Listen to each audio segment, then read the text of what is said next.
ಗ್ಯಾರಂಟಿಗಳಿಂದ ಏನೂ ಪ್ರಯೋಜನ ಆಗ್ತಾಯಿಲ್ಲ. ಜನ ಇನ್ನೂ ಸೋಂಬೇರಿಗಳಾಗ್ತಾರೆ. ನೋಡಿ, ಉತ್ತರ ಕರ್ನಾಟಕದಲ್ಲಿ 2,000 ತಗೊಂಡು ಗಂಡಂಗೆ ಹೇಳ್ದೇ ಬಸ್ ಹತ್ಕೊಂಡ್ಬಂದು ವಾರಗಟ್ಟಲೆ ಟೂರ್ ಮಾಡಿಕೊಂಡು ಅವ್ನು ಯಾರೋ ನನ್ನ ಹೆಂಡತಿ ಕಾಣ್ತಾ ಇಲ್ಲ, ನನ್ನ ಮಗಳು ಕಾಣ್ತಾ ಇಲ್ಲ ಅಂತ ಓಡಾಡ್ಕೊಂಡು ಹುಡುಕೋ ಪರಿಸ್ಥಿತಿ ಬಂದಿದೆ. ಇವರಿಂದ ಸಂಸಾರ ಹೊಡಿತಾ ಇದೆ ಹೊರತು ಉದ್ಧಾರ ಅಂತೂ ಆಗ್ತಾ ಇಲ್ಲ.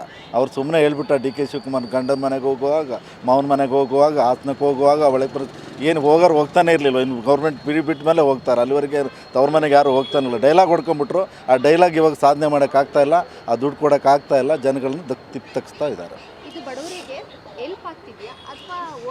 ಬಡವ್ರನ್ನ ಇನ್ನೂ ಬಡವ್ರನ್ನಾಗೆ ಮಾಡ್ತಾ ಇದ್ರು ಹೊರತು ಶ್ರೀಮಂತರಂತೂ ಆಗ್ತಾ ಇಲ್ಲ ಇದರಿಂದ. ಯಾಕೆ ಅಂತಂದರೆ ಬಡವ ಹೆಂಗೋ ಒಂದು ಕೂಲಿಗೆ ಹಾಲಿ ಮಾಡ್ಕೊಂಡು ನೆಮ್ಮದಿಯಿಂದ ಇರ್ತಾಯಿದ್ದೆ. ಇವನು 2,000 ಆಸೆ ತೋರಿಸ್ಬಿಟ್ಟು ಅದು ತಗೊಂಡು 4,000 ಕುಡಿಯೋಕ್ಕೆ ಶುರು ಮಾಡಿದ್ದಾರೆ.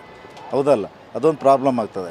ಎರಡನೇದಾಗಿ ಇವ್ರಿಗೇನು ಅದೇ ನಾನು ಹೇಳಿದ್ನಲ್ಲ, ಮಕ್ಕಳಿಗೆ ಒಂದು ಎಜುಕೇಷನ್ನು, ಹಾಸ್ಪಿಟ್ಲೈಜ್ ಕೊಟ್ಟರೆ ಒಂದು ಸಂಸಾರ, ಒಂದು ಕುಟುಂಬದಲ್ಲಿ ಒಬ್ಬನ ಡಾಕ್ಟ್ರು, ಇಂಜಿನಿಯರು ಏನೋ ಒಂದು ಒಳ್ಳೆ ಜಾಬ್ ಹಿಡಿದ್ರೆ ಅವ್ರ ಸಂಸಾರ ಉದ್ಧಾರ ಆಗ್ತದೆ. ಆ ನಿಟ್ಟಿನಲ್ಲಿ ಯಾಕೆ ಯೋಚನೆ ಮಾಡ್ತಾಯಿಲ್ಲ ಇವರು? ಈ ಥರ ಕೆಟ್ಟದನ್ನೇ ಯಾಕೆ ಯೋಚನೆ ಮಾಡ್ತಾರೆ ಇವರು? ಯಾಕಂದರೆ ಸ್ಕೂಲು ಕಾಲೇಜ್ಗಳೆಲ್ಲ ಇರೋದು ಇವರವೇ ಅಲ್ವಾ? ಅಲ್ಲಿ ಫ್ರೀ ಕೊಟ್ಟರೆ ಇವರಿಗೆ ಲಾಸ್ ಆಗುತ್ತಲ್ಲ.